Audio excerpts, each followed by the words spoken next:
ito yung itsura ng Evyart sweet o abuyog sweet na nag-origin talaga sa Leyte. Yung abuyog at na-develop doon sa Evyart.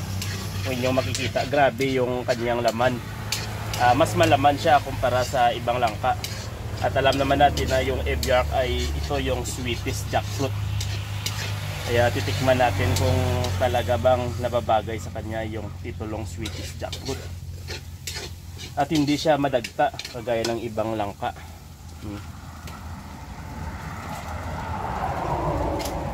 Galing. Tamis na. Tamis.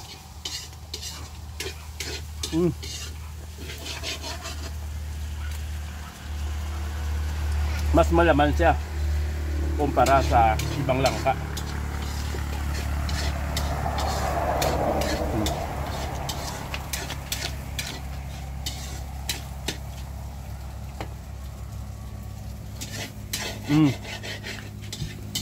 Atob.